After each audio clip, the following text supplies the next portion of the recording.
Tonight we'll be looking at American history in a way that some of you may never have heard it told before. And we're going to start with one of the most tragic events in American history, Japanese attack on Pearl Harbor, December the 7th, 1941. About 2,000 Americans dead, 18 ships, including 8 battleships, sunk or heavily damaged, about 200 planes destroyed on the ground, many more damaged. Very tragic day for America. Now, here's a question for you. What question do you think Americans were asking the day after Pearl Harbor, besides what's going to happen next? What question do you think Americans were asking the next day? And, yeah, how could such a tragedy have befallen us? How were we caught off guard? Well, President Roosevelt appointed a commission to answer that question. It's called the Roberts Commission. And the Roberts Commission could be called very Washington-friendly. Supreme Court Justice Owen Roberts, who headed it, was very close to Roosevelt, and retired Admiral Joseph Reeves had been given a job in Lend-Lease by Roosevelt. The 2 Army generals on the commission, one was on the personal staff of General George Marshall, the Army Chief of Staff, was chosen as a recommendation. The other was his close personal friend. Well, the commission conducted 19 days of hearings, 3 in Washington and 16 in Hawaii. And at the conclusion, they issued an official report in which they said that Washington, prior to Pearl Harbor, had discharged its duties in an exemplary manner. They said all the blame for Pearl Harbor lay with our 2 commanders there, namely Admiral Husband Kimmel, who's on the left, of course, the Pacific Fleet commander in Hawaii, and General Walter C. Short, the Army commander there. They said these men were guilty of dereliction of duty. They had failed to take adequate surveillance measures of the waters surrounding Hawaii. And in the headlines across America, the words dereliction of duty appeared, and these 2 were inundated with hate mail and death threats. Congressmen stood up and said they should be shot. They're responsible for the deaths of 2,000 Americans. Well, Kimmel and Short protested the findings of the Roberts Commission. They pointed out there were a number of irregularities. Justice Roberts had taken unsworn testimony for a good portion of the hearings. He had refused them the right to have fellow officers serve as their attorneys. They were not allowed the right to ask witnesses questions, and they also found that significant testimony was left out of the commission's report. So Kimmel and Short did something that's very unusual for an officer to ask for. They requested that they be court-martialed. But President Roosevelt refused. He said, no court-martials for these men. I've already relieved them of their duties. We're at war now. What good could come of a court-martial? But Kimmel and Short kept pressing their case, and Congress did too. They also wanted court-martials. And finally, in 1944, Congress mandated that the hearings take place. Members of Congress said, hey, we're obviously winning the war now. What's the big deal about letting these 2 guys have their day in court? So in 1944, the Naval Court of Inquiry and the Army Pearl Harbor Board convened. Now, at these 2 proceedings, the attorneys for Kimmel and Short presented undeniable evidence that Washington had complete foreknowledge of the attack, but denied that information to the 2 commanders. As the admirals on the Naval Court of Inquiry heard that evidence being read, they threw their pencils on the ground in disgust. Admiral Kimmel was completely exonerated by the court, and all blame was placed on Washington. Now, of course, President Roosevelt was outside their official jurisdiction. He couldn't be named, but everybody knew who was being implicated. The Army Pearl Harbor Board also reached the same conclusion, that Washington had full foreknowledge of the attack, and here are their closing words in their official report. Up to the morning of December the 7th, 1941, everything that the Japanese were planning to do was known to the United States. You can see that report online these days. Now, question to ask is, the public reacted with hate mail and death threats to the charge of dereliction of duty. How do you think the public responded to their exoneration of these 2 officers, to the news that Washington had known about the attack? And the answer is, the public didn't respond because the public didn't know. President Roosevelt ordered that the results be quashed and held top secret in the interest of securing the war effort. However, after World War II, a number of forthright authors attempted to bring the truth to the public's attention. For example, in the 1950s, this book came out, The Final Secret of Pearl Harbor, subtitled The Washington Contribution, by Rear Admiral Robert Theobald, who was in Pearl Harbor on the day of the attack, commanding destroyers. There are several books like this. You know what? They didn't get media attention. They didn't get reviews in Time Magazine or the New York Times, and were generally ignored. So most people didn't know these books were even out there. But a real breakthrough came in 1982 when John Toland, the Dean of World War II Historians, Pulitzer Prize winner, undisputed historian, published this book called Infamy, Pearl Harbor and its aftermath, because at this point, a great many witnesses had come forward who had not come forward at the time of the court-martial.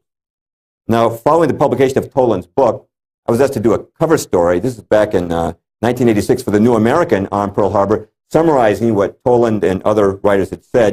And then in 1989, the BBC produced this documentary, Sacrifice at Pearl Harbor, which you can buy online. And the BBC's documentary repeated everything we'd said in the New American, and that's now been aired on the History Channel. Now, at this point, you might be wondering, wait a minute, Mr. Perloff, you're saying that Washington knew about the attack. Now, isn't that just sensationalism? What is the evidence for that? Well, Washington knew about the attack from several sources. One was the Purple Code, which is the name given to the code that Japan used to communicate with its embassies and major consulates around the world. It's a very complicated code, so complicated it had to be enciphered and deciphered by machine. The Japanese were convinced no one could break it. But in 1940, a talented group of American crypto analysts did break that code. So in 1941, when our relations with Japan were tense, we were reading Japan's messages on a same-day basis. Every message was translated within 24 hours, and every day those messages went to President Roosevelt, the Secretary of State, Cordell Hull, the Secretary of War, Henry Stimson, the Army Chief of Staff, George Marshall, and Harold Stark, of the U.S. Navy, the Chief of Naval Operations. Now, what did these messages reveal? They revealed that the Japanese had ordered their spies in Hawaii to start sending Tokyo the exact locations of our ships in dock in Pearl Harbor. Now, there's nothing unusual about spies watching ship movements, but when they want to know the exact locations of your ships in dock, the only implication is that your ships have been targeted. And as Pearl Harbor Day approached, Tokyo requested that the frequency of these reports be stepped up. The Purple Code transcripts also revealed that the Japanese in Germany had told the Germans that war with the United States is about to break out. They revealed that the Japanese had told their consulates and their embassy here in the United States to start burning all of their secret documents and their code books. Why? As soon as the war started, the Japanese knew they were going to lose their diplomatic immunity. Now, I don't know if any of you saw a movie called Tora, Tora, Tora. In that movie, they showed the American Secretary of State, Cordell Hull, and that's the real Cordell Hull there. In the movie, the Japanese ambassador is given a declaration of war following the attack, and he reacts with utter shock and surprise. But in real life, Cordell Hull had already read the Japanese declaration of war the day before in his own office. He read his transcript of it that had been given to him by the crypto analysts, 13 parts of that 14-part message, as had President Roosevelt. Now, Washington also knew from a number of other sources. Joseph Grew, our ambassador to Japan, had told Roosevelt, based on information received from the Peruvian embassy in Tokyo, that if relations got worse with the U.S., Japan planned to attack Pearl Harbor with all its strength and with all its might. J. Edgar Hoover, according to eyewitness testimony, also informed the president, based on information received from a Yugoslavian double agent named Dusko Popov, who you can see interviewed on the BBC documentary I mentioned before. Popov was working for both us and the Germans, but his true loyalty was to us. It seems the Japanese had gone to the Germans to ask their advice on how to approach the attack on Pearl Harbor. Popov got that information to Hoover, who gave it to FDR, the president.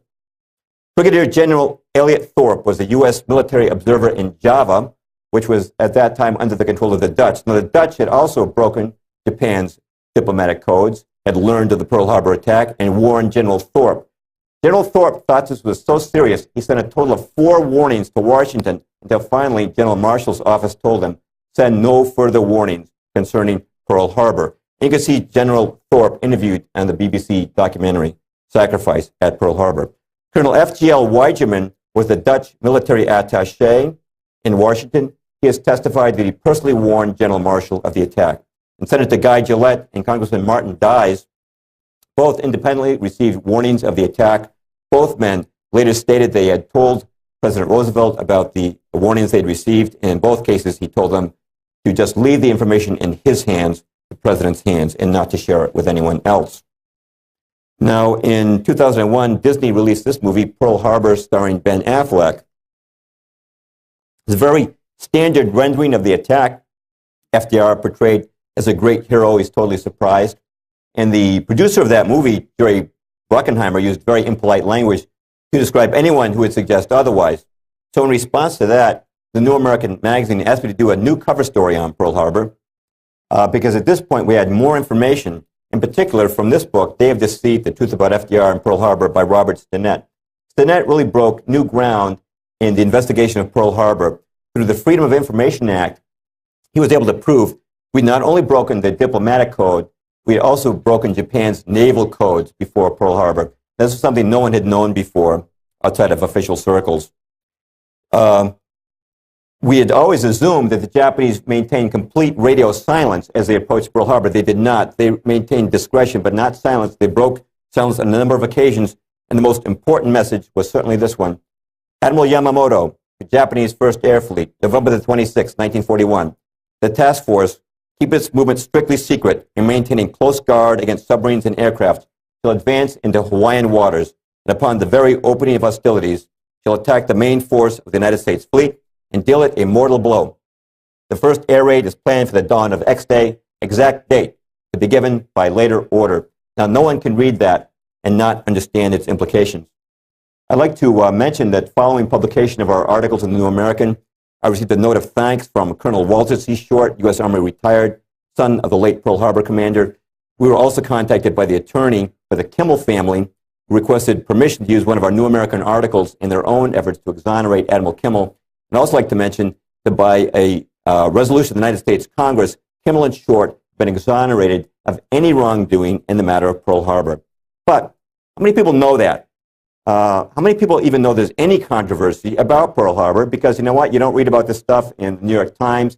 You don't read about it in public school history books. Well, as we're going to find out tonight, there's a lot of things you don't find in those types of sources. Let's go back to World War I now. Now, what got us into World War I? If you asked an historian, they'd give a number of different provocations, the Zimmerman note, but probably the incident that was most inflammatory to the public was the sinking of the Lusitania. Now, the Lusitania was a British passenger ship on its way from New York to England, 1915. At that time, England was at war with Germany, but we had not yet joined World War I. Well, the ship went down, and the Americans were told that the Germans simply sank this ship to be ruthless. They saw an innocent passenger ship, wanted to kill a lot of women and children, and so down it went. But that's not why the Germans sank it. They sank it because the Lusitania was loaded from one end to the other with munitions, millions of rounds of ammunition and many other munitions. Everyone who survived that disaster said there were two explosions, a smaller one and then a huge one. The small one was a torpedo hitting. The large one was the munitions detonating. The ship went down in just 18 minutes after a single torpedo hit. By the way, that's confirmed also by the logbook of the sub that sank. Lusitania, the U-20's logbook said one torpedo followed by massive explosion. Equally significant, before the tragedy, Winston Churchill, who was then head of the British Admiralty, had ordered a study to be done to determine what the political impact would be if a British passenger ship was sunk with Americans on board. And there were almost 200 Americans on board the Lusitania. And prior to the sinking of the Lusitania, an exchange took place between Sir Edward Grey, the British foreign minister, and Edward Mandell House, who was President Woodrow Wilson's top advisor. Here's the exchange of communications. Grey: what will America do if the Germans sink an ocean liner with American passengers on board? House's reply: I believe that a flame of indignation would sweep the United States, and that by itself would be sufficient to carry us into the war. Joseph Kenworthy, who was then in British Naval Intelligence, Commander Kenworthy, said this: the Lusitania was deliberately sent at a considerably reduced speed into an area where a U-boat was known to be waiting and with their escorts withdrawn. What does he say? How can he say a U-boat was known to be waiting? Well, the British in 1915 had cracked Germany's naval codes, and they knew the approximate location of every U-boat at that time in the British Isles. They also knew the location of the U-boat, the U-20, by reports of its recent activities. Now, in the United States, an official hearing, investigation was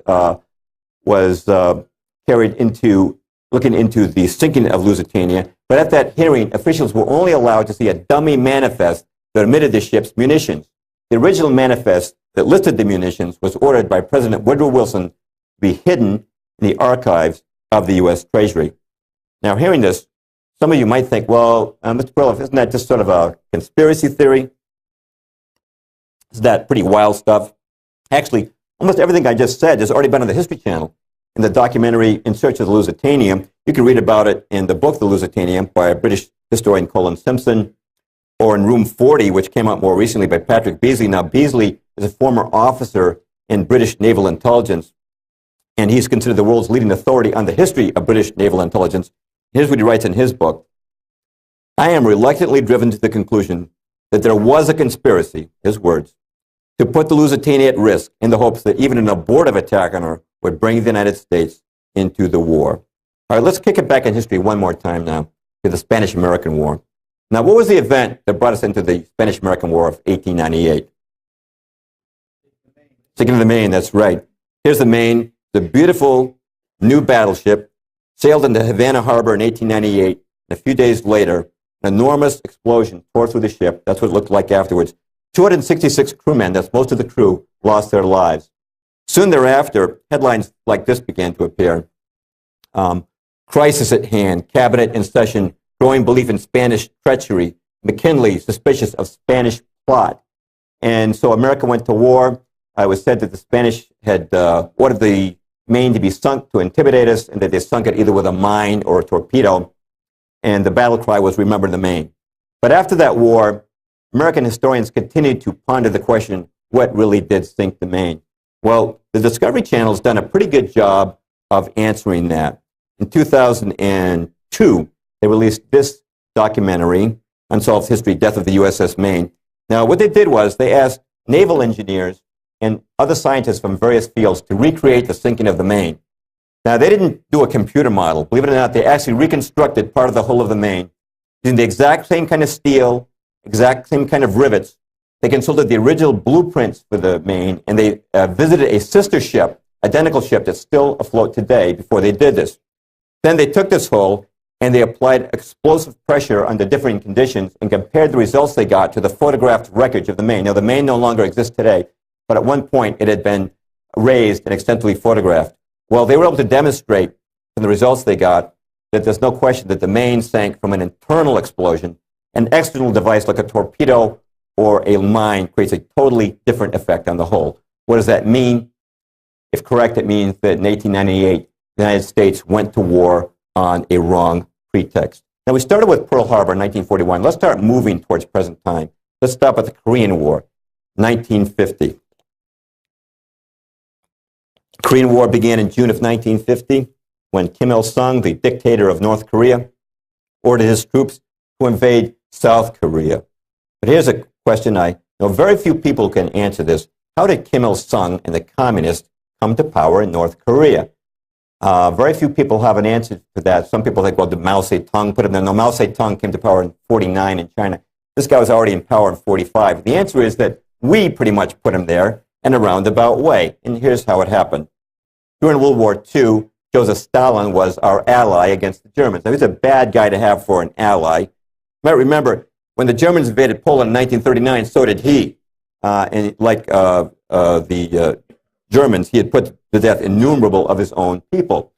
But nonetheless, he was our ally against Germany, but not against Japan. He had a non-aggression pact with Japan.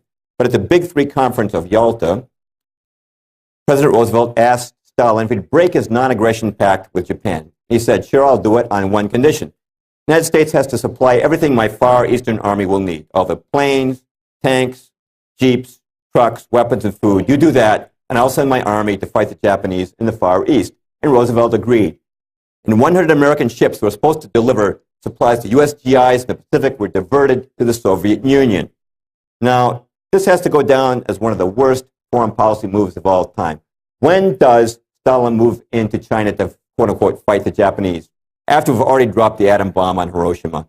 The Japanese surrender less than a week away. There's no need to have Stalin come into that theater of the war. But there he goes, and he captures the Japanese surrendered munitions without having to fight for them, and he turns those, as well as American Lend-Lease supplies, over to Mao Zedong for the overthrow of the nationalist government. But what about Korea? We're talking about Korea. Well, Korea until now has been a protectorate of Japan, a colony of Japan. What to do with it after the war?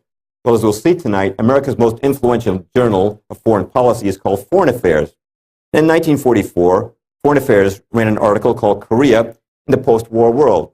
What they proposed was that after the war, Korea should be divided into a trusteeship. This same deal, you recall, was given to Germany after the war. Germany was divided into East and West, right? We and the Allies got the West, and the Russians got the East. Foreign Affairs proposed the same deal for Korea. They said that after the war, we should take over the South, and our noble co-victors in the Pacific, the Soviets, should get control of the North. Well, that proposal was put to Stalin by Harry Truman at the Potsdam Conference, and naturally he accepted. But I want to stress, this is an American idea. This is an American idea. Now, some people I like to become my own critic once in a while, might say something like this. Now, Mr. Perloff, look, sir, you have to understand, the guys who make our foreign policy are just good Joes like you and me. But sometimes they make mistakes, like all good Joes. Mr. Perloff, have you ever made a mistake? You have? Oh, what a surprise. So do the guys who make our foreign policy. Look, yeah, we'll score you a point on the fact that it wasn't a good idea to let Stalin take charge of North Korea, okay? But you don't have to get all paranoid about it, you know? Look, it's easy for you to pass judgment on this stuff 60 years after the fact, but those guys were working with the information they had at that time. The fact of the matter is, Mr. Perloff, there's no sinister conspiracy here, okay? The fact of the matter is that what happened in Korea can be very simply explained by the fact that accidents do happen. The guys made a boo-boo, that's all. All right, well, before we dismiss this as a boo-boo, I want to point out that this little boo-boo cost over 50,000 American soldiers their lives in the Korean War, and over 1.1 million Koreans. That's how many died in the Korean War. To say nothing of the untold suffering. I knew this was going to come up and hit me in the face. Told you that duct tape wouldn't hold. Say nothing of the untold suffering of the North Korean people. Now, before we dismiss this as a blunder, I want to quote somebody who did not think it was a blunder, and that's James Forrestal, who was Truman's Secretary of Defense. Forrestal noted that there were certain diplomats who were making decision after decision after decision that harmed the United States and benefited the Soviet Union. And he said, you know what? That can't be a mistake. Here's his actual quote. He said, consistency has never been a mark of stupidity. If the diplomats who have mishandled our relations with Russia were merely stupid, they would occasionally make a mistake in our favor. By the way, some of you guys know, how did James Forrestal die? Yeah, May the 22nd, 1949, he fell to his death from a window on the 16th floor of Bethesda Naval Hospital. Now, there's some people who have an explanation for that, too. Accidents do happen. Hey, it's probably just slipped on a banana peel and took a header out the window. Happens every day. No, if you want to do an interesting study, go on the internet and start looking into the death of James Forrestal, which was no accident. But let's go on now to the Vietnam War. Now, what was the name of the resolution that authorized, the congressional resolution that authorized President Johnson to intervene? That's right, the Tonkin Gulf Resolution, 1964, which was supposed to be a response to an alleged attack on the U.S. Navy by North Vietnamese torpedo boats in the Gulf of Tonkin on August the 4th, 1964. Personally, I'm in a torpedo boat. I don't think I'm going to try and attack the U.S. Navy. But one man who was there was this man, James Stockdale. Admiral Stockdale, recipient of the Congressional Medal of Honor, was a Navy pilot stationed in the Tonkin Gulf and flew to the scene at the time of the alleged attack. Eventually, he was shot down, and he spent several years in a communist concentration camp, returned to America, and eventually wrote his memoirs called In Love and War. I'm going to quote from his book, what he witnessed on the day of the alleged Tonkin Gulf attack. This quote's just a little too long to put up on the screen, so bear with me. I'm going to pick it up from Stockdale's return to the aircraft carrier Ticonderoga. Wheeling into the ready room, I had hurriedly left 3 hours before. I came face to face with about 10 assorted ship's company, air group, and staff intelligence officers, all with sheepish grins on their faces. The mood of the group was informal and mirthful. Obviously, they had some big joke to tell me. What the hell's been going on out there? They laughingly asked. Damned if I know, I said. It's really a flap. The guy in the Maddox, that's one of the destroyers, air-controlled radio, was giving blow-by-blow accounts just like he did on Sunday. Turning left, turning right. Torpedoes to the right of us, torpedoes to the left of us. Boom, boom, boom. They got right down there, shot whatever they were shooting at. Came around toward the destroyers once, right on the deck, chasing some imaginary PT boat they said was running up behind them. Did you see any boats? Not a one. No boats, no boat wakes, no ricochets off boats, no boat gunfire, no torpedo wakes. Nothing but Black Sea and American firepower. For goodness sakes, I must be going crazy. How could all that commotion be built up out there without something being behind it? Now, the next morning, Stockdale was woken by a young officer Who are you, I asked. I'm the junior officer of the deck, sir. The captain sent me down to wake you. We got a message from Washington telling us to prepare to launch strikes against the beach, sir. What's the idea of the strikes, I asked. Reprisal, sir. Reprisal for what? For last night's attack on the destroyers, sir. I flipped on my bed lamp, and the young officer left. I felt like I'd been doused with ice water. How do I get in touch with the president? He's going off half-cocked. The fact that a war was being conceived out here in the humid muck of the Tonkin Gulf didn't bother me so much. But for the long pole, it seemed to me important that the grounds for entering war be legitimate. After there was a bad port, we seemed to be under the control of a mindless Washington bureaucracy, vain enough to pick their own legitimacies, regardless of evidence. Now, let's bring it up to, one more thing I want to mention about Tonkin Gulf. As some of you may know, the Tonkin Gulf Resolution was written before the Tonkin Gulf incident took place.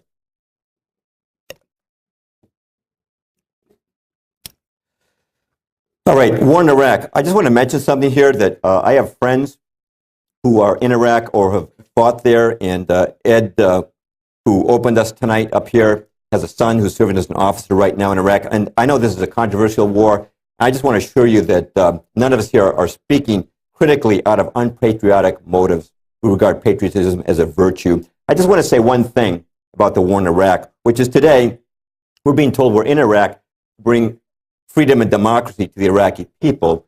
But that's not what we were told before the war began. We were told it was all about weapons of mass destruction. You recall that Colin Powell went before the UN and said he had absolute proof of these weapons of mass destruction. And here's what he said. He said, my colleagues, every statement I make today is backed up by sources, solid sources. These are not assertions. We are giving you our facts and conclusions based on solid intelligence. And President Bush told the American people, Saddam Hussein and his weapons are a direct threat to this people, to this country, to our people, and to all free people. I will not leave the American people at the mercy of the Iraqi dictator and his weapons. And Tony Blair in Britain conjured up a picture for the English people of a mushroom-shaped cloud going up over London. He said this could happen on 45 minutes' notice. But as many of you know, David Kay, the chief U.S. weapons inspector, publicly stated that after long searching, no weapons of mass destruction could be found, and that it was his opinion that these weapons had not existed since the first Gulf War of '91. And Colin Powell has acknowledged the statements he made before the UN were based upon faulty intelligence. Now, there are people who say that those weapons must have been moved to Iran, and perhaps we should have a war and try to find them there. But here's what I want to point out. If you take a look at these 6 wars now, the Spanish-American, World War I, World War II, Korea, Vietnam, and Iraq, a pretty good case could be made. Their involvement in each one of these wars was based on some act of deception or some kind of false pretext, or to put it most charitably, a mistaken pretext. Now, I'm going to suggest there's another common denominator to these 6 wars, which is the same group of men were behind all 6. Now, if I was a critic, I was hearing this for the first time, I would say, newsflash for you, Mr. Perloff, the guys behind the Spanish-American War will be kind of dead now, don't you think? So how could they be behind the war in Iraq? Well, the organization I'm talking about is an organization that lasts the generations. There's many like that, right? For example, Marx and Engels funded the Communist Party in 1848, yet more than 100 years later, long after Marx and Engels were dead, Mao Zedong took power with the communists in China. There's millions of Republicans in America today, but the founders who go back to the days of Lincoln are all dead. The Christian church goes back to millennia. The mafia, they say, goes back for centuries. I'm talking about an organization like that. As older members are dying off, younger ones are coming in. Well, what organization am I talking about? Well, back in 1970 when I was a hippie, and this is not me, but I used to hang out with guys just like that. It was very common back then to hear other hippies smoking a marijuana cigarette, and they'd say, hey man, you know, it's really the establishment that's running this country. They used to talk about the establishment, and hippies like to call themselves anti-establishment. And what did they mean by that? Well, what they meant was that there's a wealthy elite in this country that really calls the shots. You know what? I do agree with that, but I disagree with the hippies on their characterization of the establishment. They thought the establishment was conservative, anti-communist, patriotic, and mostly Christian. In other words, it's basically like the John Birch Society, only a lot richer. Now, I think a pretty good definition of the establishment was written by Edith Kermit Roosevelt. She was the granddaughter of Teddy Roosevelt and a syndicated columnist. Now, I think this description is kind of restrained, but it is a pretty good one coming from this source. She said, the word establishment is a general term for the power elite in international finance, business, and government, who wield most of the power regardless of who's in the White House. Most people are unaware of the existence of this legitimate mafia, yet the power of the establishment makes itself felt from the professor who seeks a foundation grant to the candidate for a cabinet post or a State Department job. It affects the nation's policies in almost every area. I want to underscore two things that Roosevelt said. One is international finance.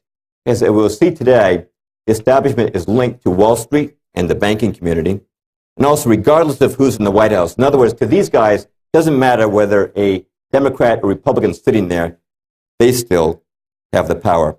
Now, some people might say this, Mr. Perloff, you obviously don't know anything about American government. Because if you did, you know we have government of the people, by the people, and for the people. You know what, Mr. Perloff?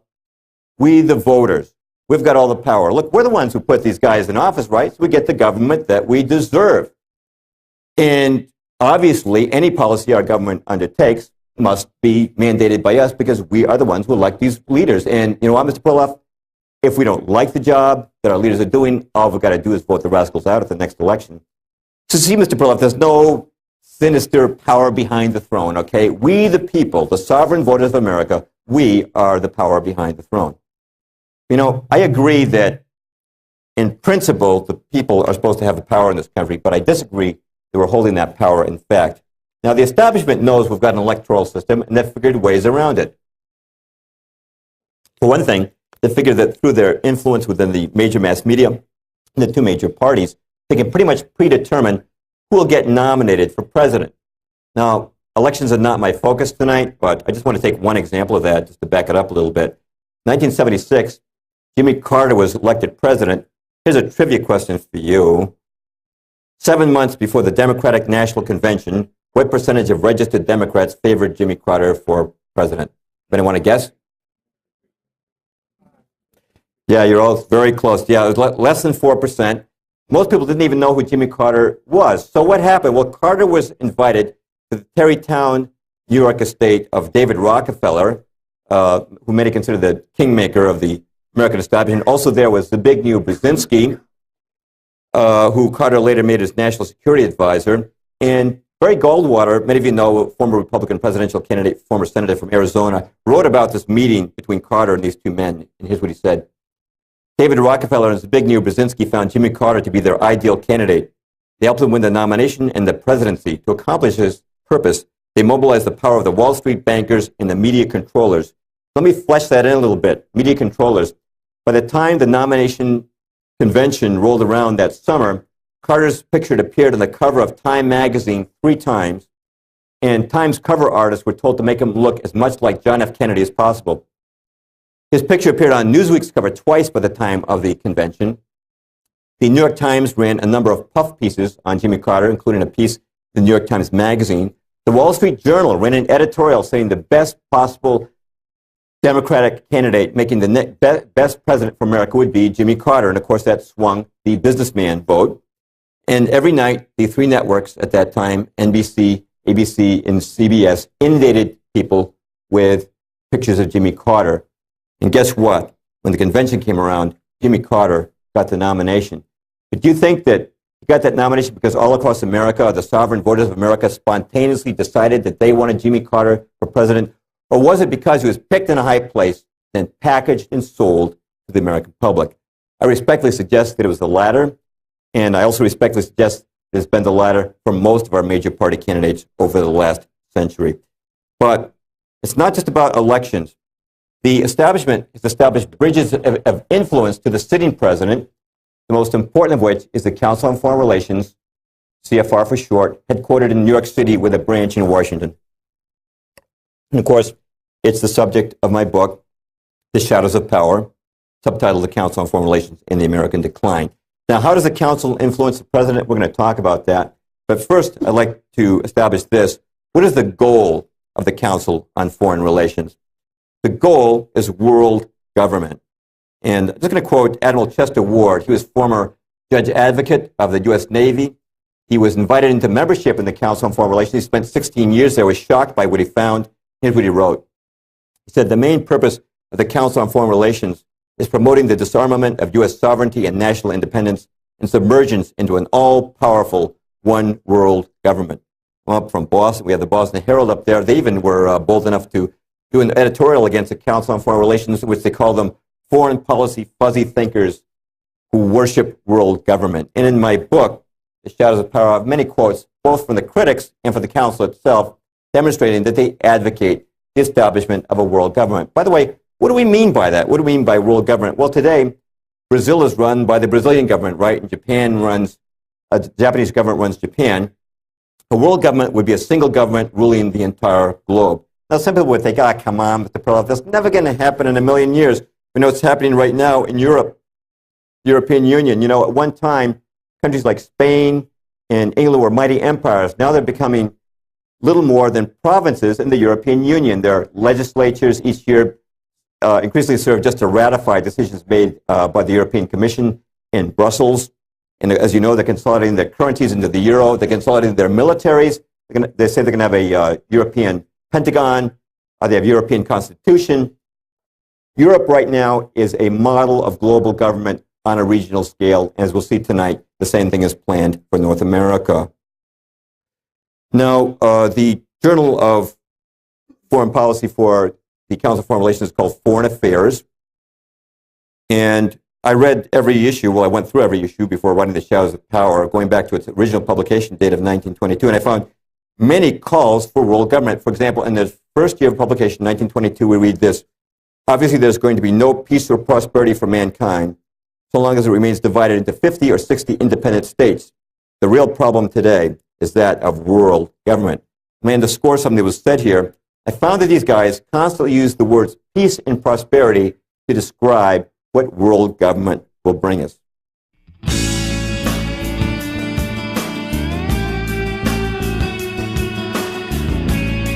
What they say is, there's nothing worse than war, right? The only reason we have war is that we have different countries. These countries make war on each other. Now, if we just lived under a world government, we'd all live in peace, brotherhood, and happiness. Well, contradicting that is this man, Professor Rudolf Rummel, Professor Emeritus of Political Science at the University of Hawaii, did an interesting study on death in the 20th century.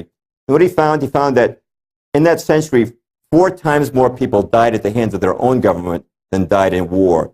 So it seems that there is something worse than war, which is totalitarian government. The question you got to ask is, if we have a world government, who's going to run it? Now, globalists will say, well, international coalitions are great. Look at how they stopped Saddam Hussein.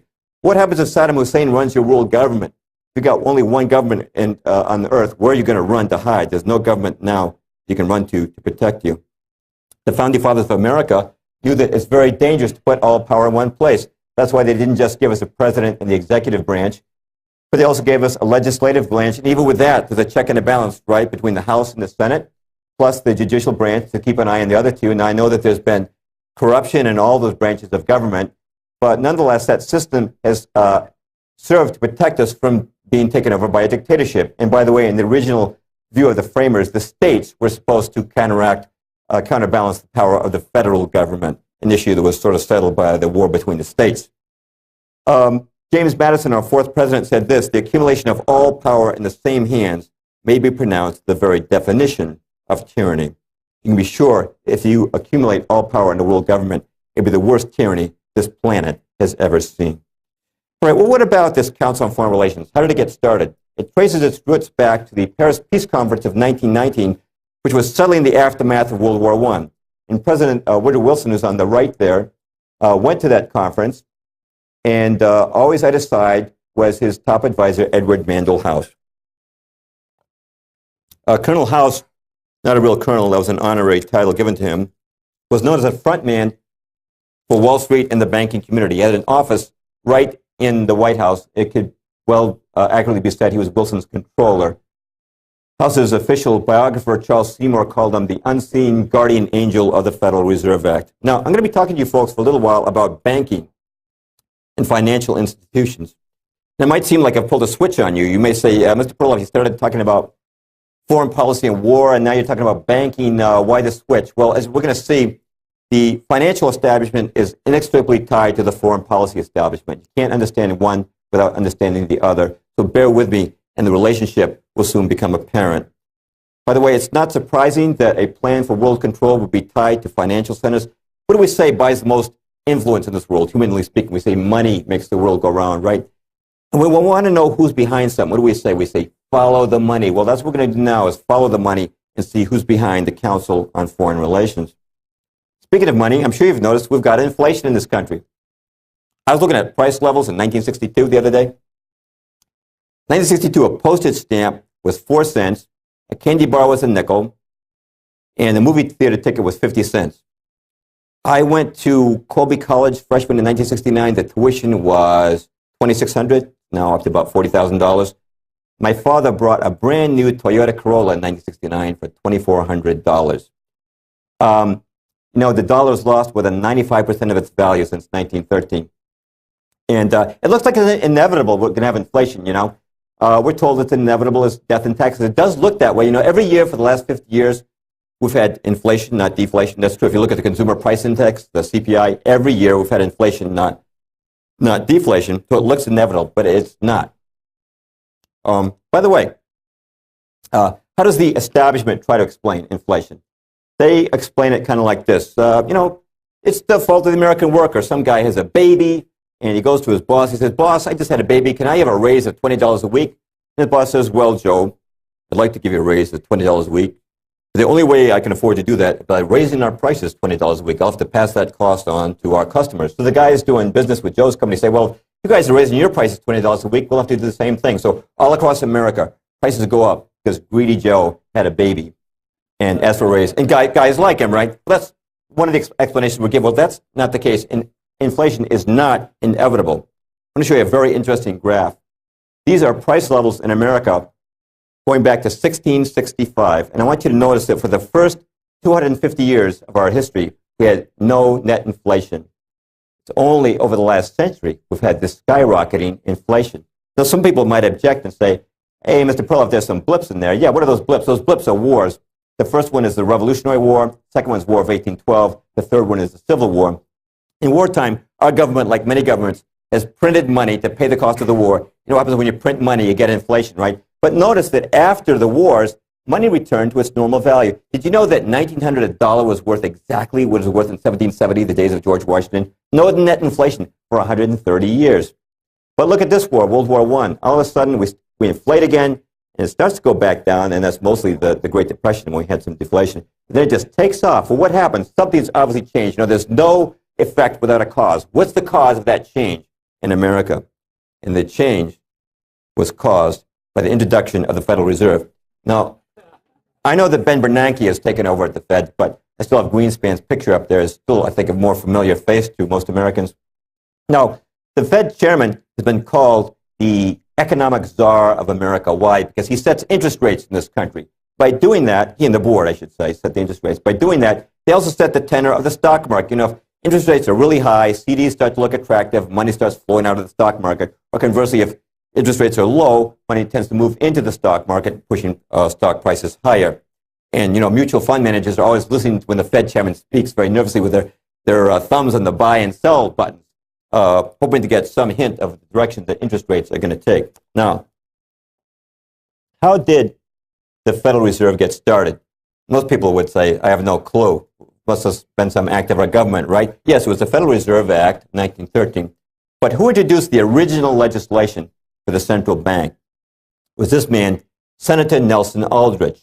Now, you might not have heard of Senator Aldrich, but I bet you've heard of this man, Nelson Rockefeller, who was vice president under Ford, governor of New York for a long time, a billionaire, one of the richest men in the world. His full name was Nelson Aldrich Rockefeller. It was named for his grandfather, Nelson Aldrich.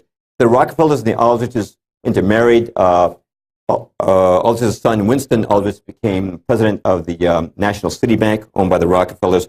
And when Aldrich spoke on Capitol Hill, when Senator Aldrich spoke, people understood he was speaking for the Rockefellers and their allies. Now, something I want to point out to you that's important. The legislation that he brought forward in the Senate was not written by him. He didn't write a word of it. It was written at a secret meeting of the world's most powerful bankers at J.P. Morgan's hunting club on Jekyll Island off the coast of Georgia. Now, some people would say, oh, come on, Mr. Perloff, you don't expect us to believe that, okay? What evidence is there that this conspiracy took place? Okay, well, it's well documented now. Actually, the first man to write it up was actually B.C. Forbes, the founder of Forbes magazine. And one of the men who was there later wrote about it in his memoirs. That's Frank Vanderlip, who was a president of National City Bank. You've all heard of Citibank. It used to be called National City Bank, owned by the Rockefellers, and Vanderlip was his president. And here's what he said in his memoirs. There was an occasion near the close of 1910 when I was as secretive, indeed as furtive as any conspirator. I do not feel there's any exaggeration to speak of our secret expedition to Jekyll Island as the occasion of the actual conception of the Federal Reserve System. We were told to leave our last names behind us.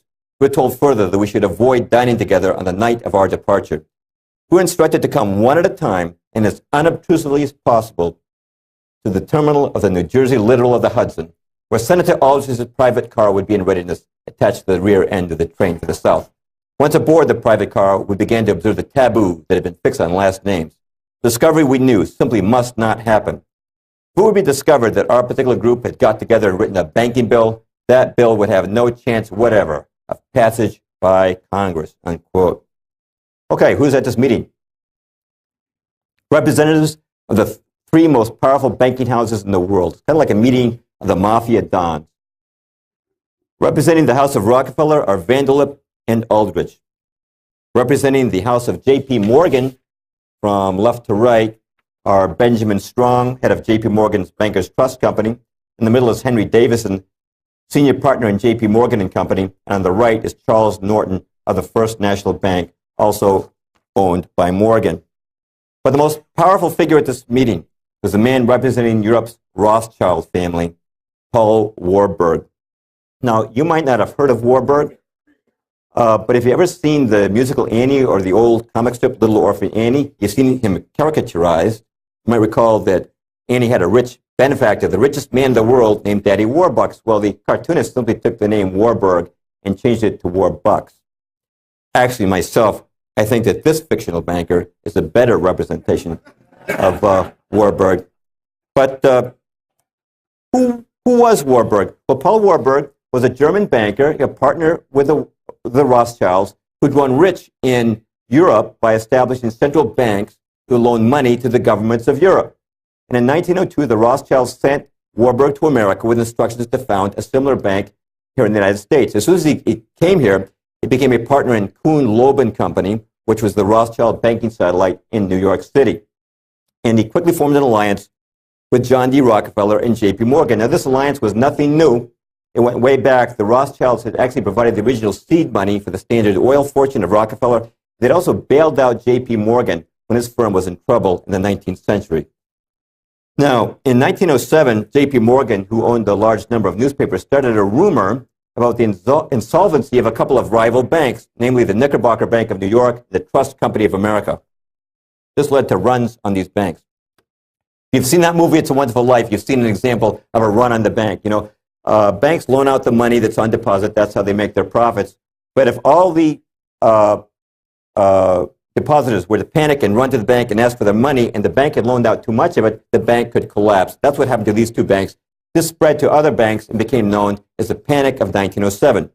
Immediately following that, Morgan's newspapers and Rockefeller's newspapers and Senator Aldrich began clamoring America must have a central bank to prevent any repetition of such a crisis, and that became the Federal Reserve.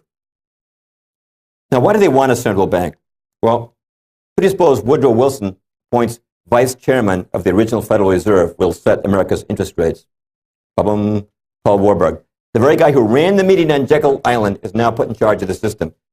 Who's put in charge of the New York Federal Reserve, the system's nucleus? Benjamin Strong. The very guys who devised the Federal Reserve Act are now given control of the system. In other words, the coyotes are now in charge of the henhouse. But why do they want a central bank? Well, Paul Warburg at Kuhn Loeb was making an annual salary of $500,000 a year. That's a lot of money back then. That's equivalent to more than $10 million a year now. Paul Warburg gave up that position to accept a job on the Federal Reserve Board, a position that paid only $12,000 a year.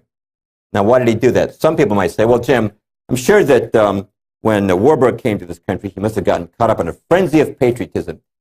And in this mad frenzy of patriotism, he altruistically gave up his job at Kuhn Loeb so he could join the Federal Reserve Board and stabilize the American economy. I don't think that was it. I think Paul Warburg said to himself, why should I make a diddling 500,000 at Kuhn Loeb when I can make countless millions for myself and my friends in high finance by setting interest rates in this country on the Federal Reserve Board? Snap my fingers once, stock market's going to go up. Snap them twice, stock market's going to go down. Now, I feel a critic coming on. Charles Lindbergh Sr. was one of the most eminent men in Congress and helped lead the fight against the Federal Reserve. That's right, there was a fight against the Federal Reserve. There are many who I could quote on this, but I'm going to quote Congressman Lindbergh because his name has recognition value. Here's what he said when the bill was being debated. Here's what he said on the floor of the House. This act establishes the most gigantic trust on earth. When the president signs this act, the invisible government by the money power, proven to exist by the money trust investigation, will be legalized. Let's stop right there. What does he mean by the money power? He's talking about the alliance between the houses of Rockefeller, Morgan, and Rothschild. The money power overawes the legislative and executive forces of the nation. I have seen these forces exerted during the different stages of this bill. From now on, depressions will be scientifically created. The new law will create inflation whenever the trust wants inflation. If the trust can get a period of inflation, they figure they can unload stocks on the people at high prices during the excitement, then bring on a panic and buy them back at low prices. The people may not know it immediately, but the day of reckoning is only a few years removed. Now, these words by Lindbergh were pure political prophecy. Was there inflation, like he said? Yeah, take a look. As soon as you get the Federal Reserve, that's when your inflation starts occurring. Was there a stock market excitement, like he said, with the people entering into a panic stage where the rich could buy them back at low prices? Yes, that was the stock market crash of 1929. Now, see these guys here? We have Warburg, John D. Rockefeller, the younger J.P. Morgan has now taken over for his father. Bernard Baruch, another banker who operated within this cartel. Joseph P. Kennedy sort of operated at the fringes of the establishment. These guys were all out of the stock market in 1929. Now, if you consult their biographies, it says that it was because of their wisdom, their financial wisdom. They weren't foolish like the millions of small investors who were wiped out in 1929. But I suggest there's another reason, which is control. If you knew in 1929 that the Federal Reserve was about to jack up interest rates, you could be out of the market. Louis McFadden, Congressman McFadden, was head of the chairman of the House Banking Committee. He said this of the stock market crash of 1929. It was not accidental. It was a carefully contrived occurrence. The international bankers sought to bring about a condition of despair here so they might emerge as rulers of us all. When the Federal Reserve Act was passed, the people of these United States did not perceive that a world banking system was being set up here, a superstate controlled by international bankers acting together for their own pleasure. A quote you didn't find in the New York Times. Curtis Dahl was Franklin D. Roosevelt's son-in-law. He was a broker for Lehman Brothers. He was on the floor of the New York Stock Exchange on Black Friday in 1929. He said this of the crash. It was the calculated shearing of the public by the world money powers. But the Fed was not just about controlling the stock market. Motive number two was creation of money from nothing. Now, there's a book that really details this well. I recommend it to you very strongly. It's called The Creature from Jekyll Island by G. Edward Griffin, best book that's out there on the Fed. It's about sold out now, right, Ed? We do have, I think, one copy back there for sale. We'll be taking orders for more. This is a fabulous book. I consider it one of the 10 most important political books that you can read. Now, we have a very expensive government, as you know. In fact, over the last 5 years, the average federal deficit has been over $300 billion a year, which means that on a given day, our government spends about $1 billion more than it takes in. Now, how does our government take in money? Through taxes, right, collecting taxes, and also through sale of bonds. Actually, bonds are kind of a lousy way to fund the government because it's just money that the government borrows and has to repay later, plus interest. Nonetheless, if you take all the money from taxes and bonds, it still isn't enough to meet the federal budget. So how does the government get away with that? I mean, how can they keep paying defense contractors and Medicare recipients and welfare recipients when they're not taking in the money? Where do they get the money from? They get it from the Fed. I'm going to loosely borrow an illustration given by Mr. Griffin in his book. Let's say that the federal government is short $1 billion it needs to pay the salaries of the employees of the federal government. Here's what they do. Congress sends a representative of the Treasury over to the Fed building, which is on the right. And at the Fed, an officer literally writes out a check for $1 billion to the U.S. Treasury. Now, we want to point out here is this is not based on any assets that the Fed holds. No assets are being withdrawn from the Fed. It's fiat money. It's money created from nothing.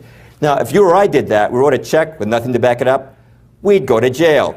But the Fed can do it. It's legal. They call it monetizing the debt. Now, some people would say, well, Mr. Perloff, that helps our government meet its obligations. How did that ever help the bankers? Well, for one thing, by creating money from nothing, they gave the U.S. government a license to spend money on wars and other policies that the establishment wanted them to undertake without limit. And of course, corporations like your modern Bechtel and Halliburton could now become the recipients of great government largesse when the government could create money from nothing. But it also benefited the bankers directly. These guys who sat at Jekyll Island were no stooges. They understood what they were doing. They knew this. What are the employees of the federal government going to do with that $1 billion in salary that's just been created from nothing? They're going to go deposit it in their banks. You've just created $1 billion in bank deposits for nothing. How does a banker make his money? By loaning out the money on deposit. The more that's on deposit, the more he can loan out and the richer he can get. By the way, that $1 billion actually becomes $10 billion because under the Federal Reserve's rules, a bank needs to have only $1 on deposit for every 10 that it loans out. What did that mean for the bankers? It meant big-time profits. What did it mean for us? It meant inflation. No inflation prior to the Fed. Now, this is a woman in Germany in the 1920s. She's using money in her stove as fuel. You probably heard of the great German inflation of the 1920s.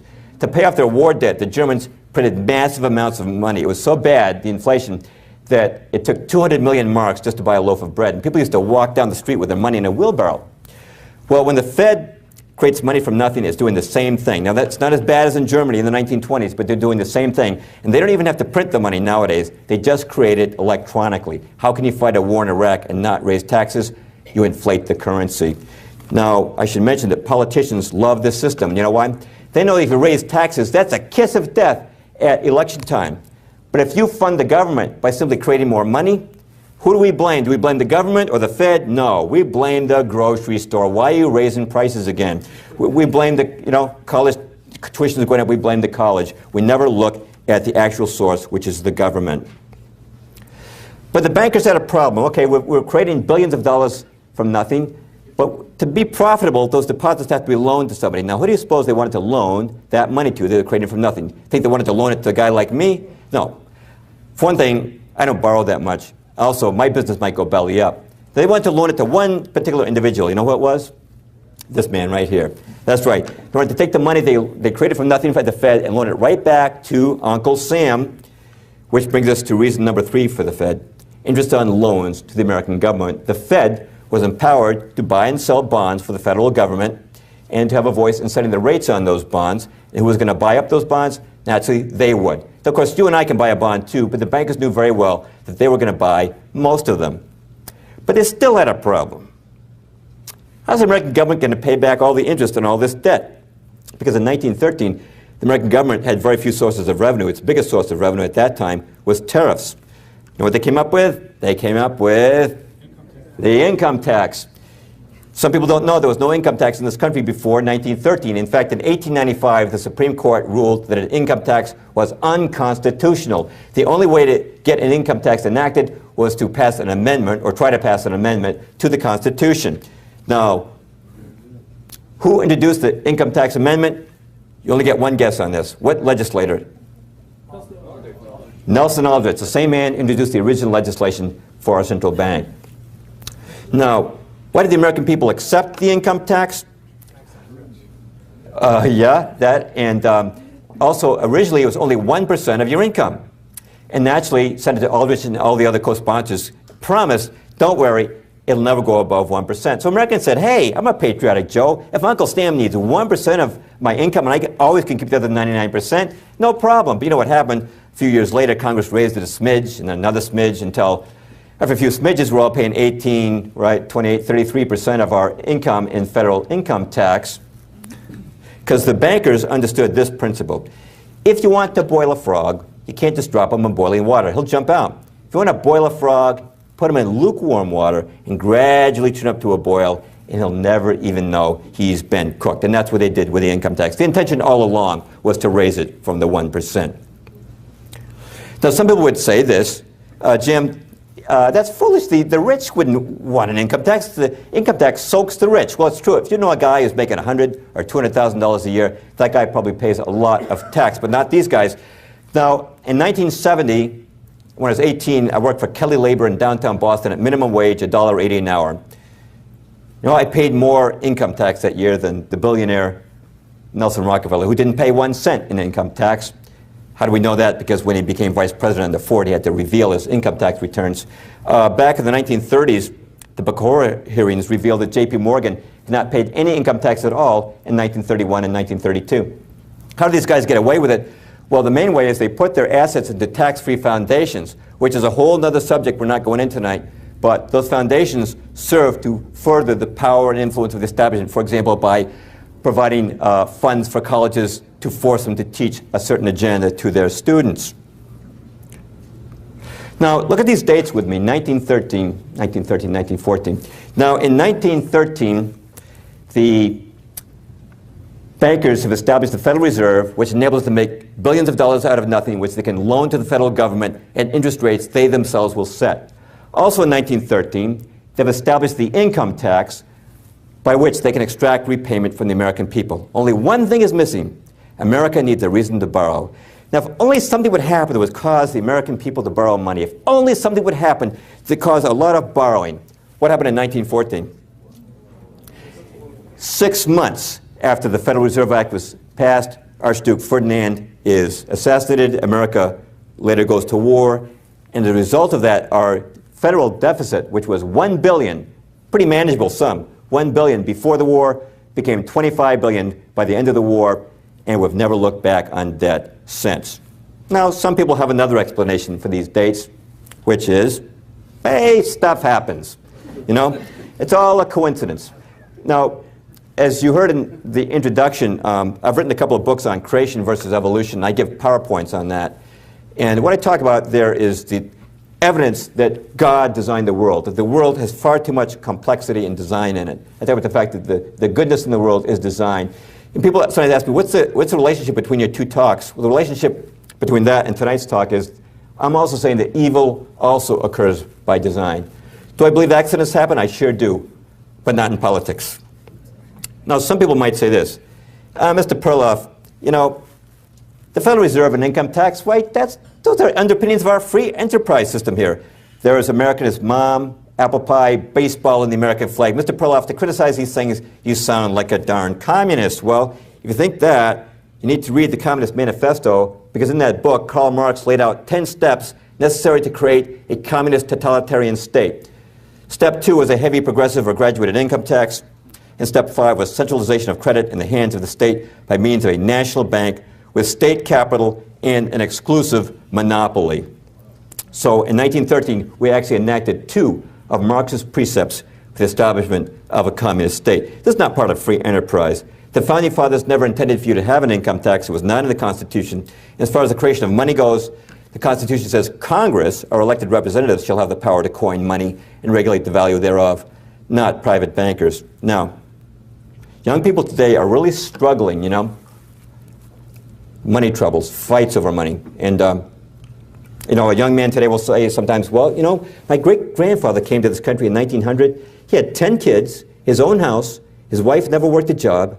How did he do it? You know, me and Mindy, we got 1 kid, 2 jobs, we can barely make the rent. Well, when great-grandpa came here, there was no income tax. Now, people today are spending about half their income, workers that is, on tax. It's true when you take your income tax, federal income tax, state income tax, Social Security tax, real estate tax, sales tax, excise tax, all the other taxes, you're spending about half your earnings on taxes. Now, does it make sense that if you lose half your money to taxes, you'll need 2 jobs now to make up the difference?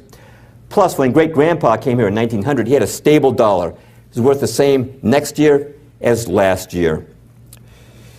So, we have a problem on our hands, but the bankers, I want you to know, they're really sorry about all this trouble they've caused, and they've come up with a solution. Say, we're really sorry about all this inflation and tax. We know you can't make ends meet, so that's why we send you 3 credit card offers in the mail every day. We feel really bad Of course, who will have to charge you 12% interest on that? You know how that works, though? They create the situation where you don't have enough money, and then what do? We have to go right back to them to get the money.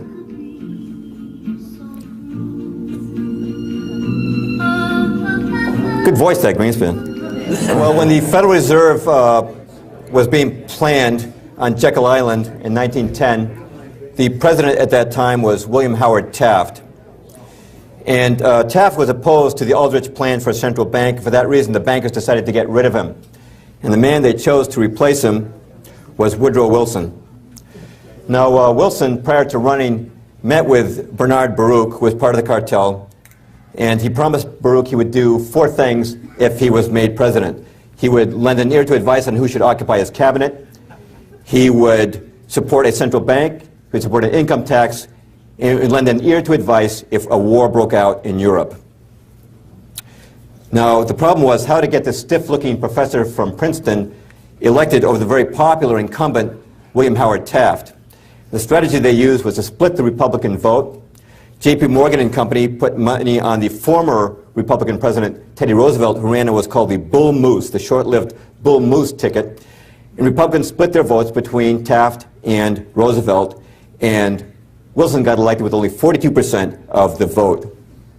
Watch the career of Woodrow Wilson take off after the establishment gets behind him. In 1910, he's a political unknown, president of Princeton, no political experience. 1911, with the establishment behind him, he's elected governor of New Jersey. You have to give this guy a little political experience before we can run him for president. 1912, with the full power of the media, which in those days meant newspapers behind him, Wilson's elected president. In 1913, the Federal Reserve and income tax become reality, his first year in office. 1914, World War I begins. 1915, the Lusitania goes down. Wilson hides the manifest, if you remember that. 1916, Wilson is re-elected on the campaign slogan, "He kept us out of war." But as soon as he's re-elected, he moves to get a congressional declaration of war, which he achieves in 1917. In 1918, the Germans surrender, America's entry into the war having turned the balance of power against them. And in 1919, the Paris Peace Conference convenes to settle the aftermath of the war. Who does Wilson appoint to head the U.S. delegation to the Paris Peace Conference? Paul Warburg. According to Wilson, only Warburg is qualified to run the Fed or to represent America at the Paris Peace Conference. Who does Wilson appoint to be his economic advisor at the conference? Bernard Baruch, the same man he made those pledges to before running. And always at his side, Edward Mandell House, the banker's front man. Now, Wilson's chief proposal, of course, at the Paris Peace Conference, the one he's most famous for, was the League of Nations. Many people think he originated that concept. He did not. It originated with House, who we see here at the Paris Peace Conference, and the bankers. Ray Stannard Banker was, Woodrow Wilson's official biographer, he said this: practically nothing, not a single idea in the covenant of the League was original with the president. Charles Seymour, who was House's official biographer, said, Wilson approved the House draft almost in its entirety, and his own rewriting of it was practically confined to phraseology. Now, what were the bankers after? They were after a world government. Now, some people might say, Mr. Perloff, you said at the outset these establishment guys wanted an all-powerful world government. I got news for you. The League of Nations was not all-powerful, man. It was very weak. That's right, because the bankers understood a principle. If you want to boil a frog, you got to put him in lukewarm water, and he'll never know he's been boiled. You start with a weak world government, because in 1919, there's no way the sovereign nations of the world would have put up with an all-powerful world government. But how did America react to the Versailles Treaty that created the League of Nations? Well, the Founding Fathers, in their wisdom, had said that no president can make a treaty on his own. It has to be ratified by the Senate. The Senate did not approve of Wilson's idea of the League of Nations, and they refused to ratify the Versailles Treaty, so he didn't enter the League.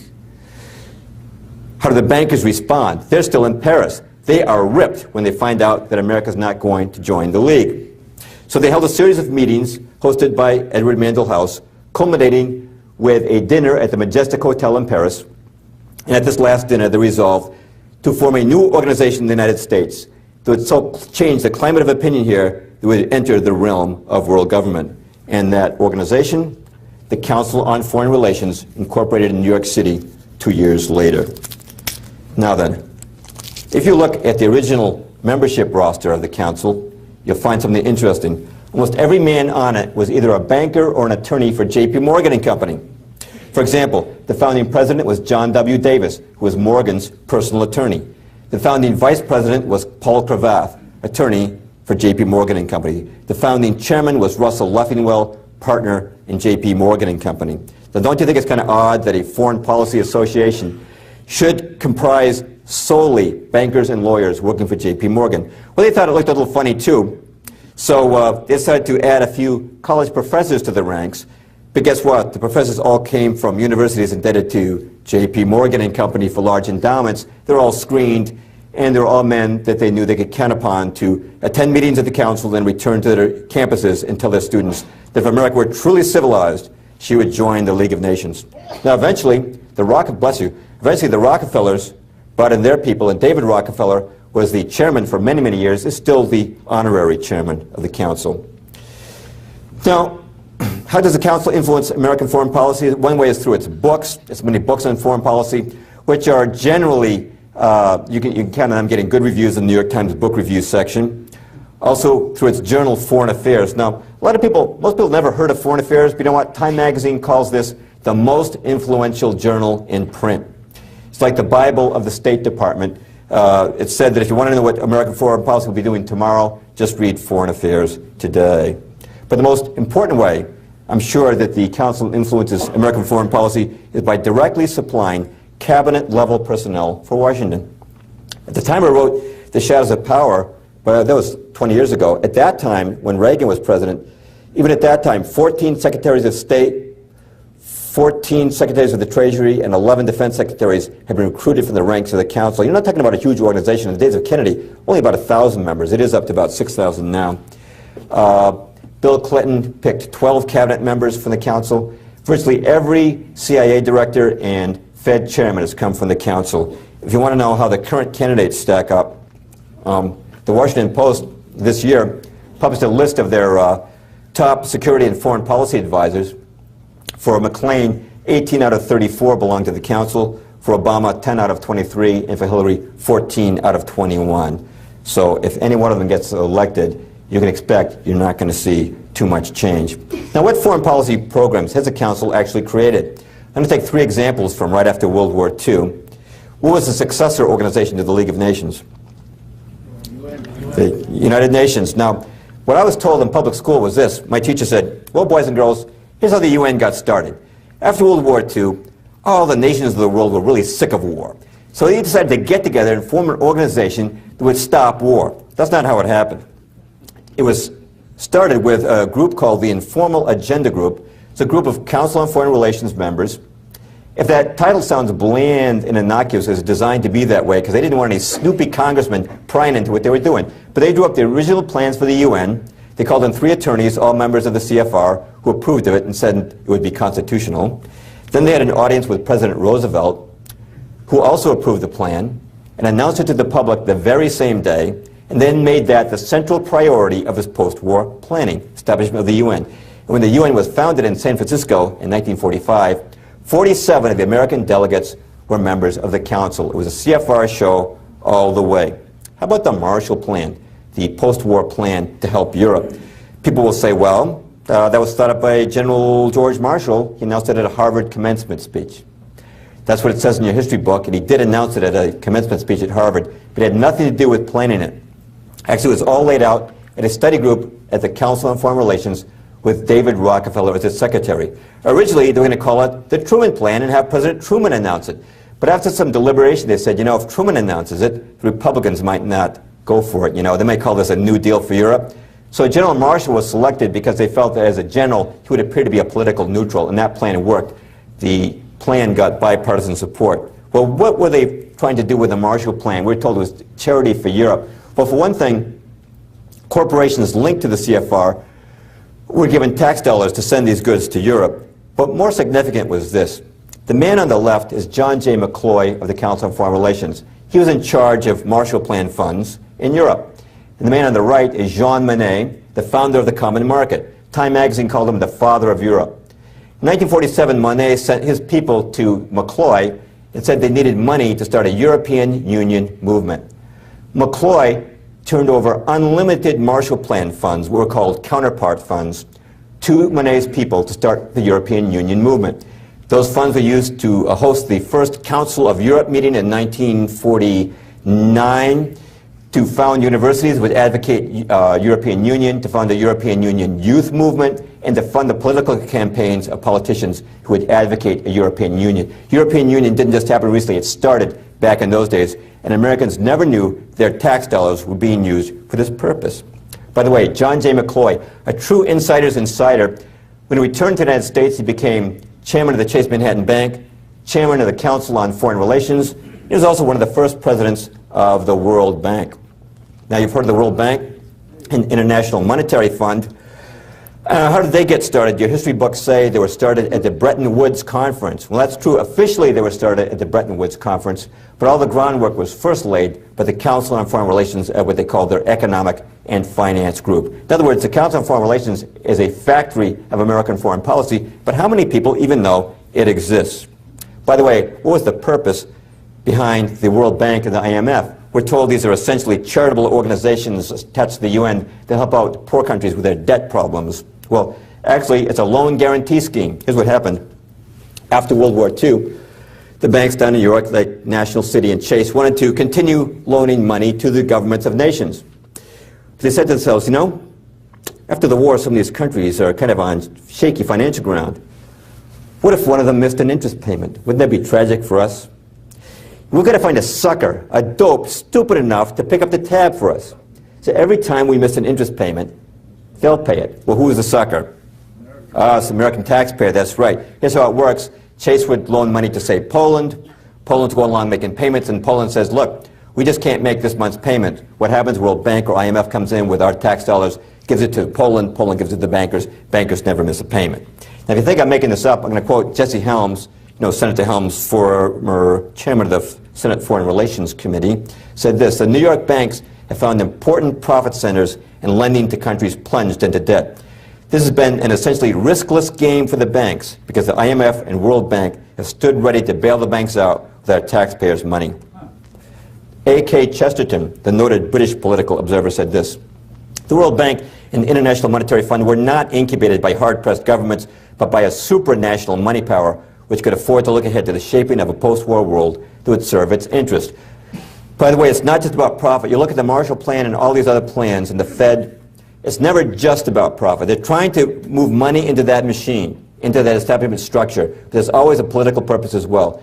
And in the case of the World Bank and the IMF, they don't just give out this money for nothing. They demand a say in government. They may say to African countries, sure, we'll give you money to help you out with your debt problems, but we want you to change your leadership. We want you to change your, put your national resources under the control of important American multinational corporation. A few years ago, Boris Yeltsin was in trouble in Russia, election trouble, and the establishment liked Boris Yeltsin, so the World Bank came through with a $5 billion loan for Russia. It's amazing what $5 billion will do for your popularity, and Yeltsin got reelected. So there's a political purpose behind these banks as well as a profit motive.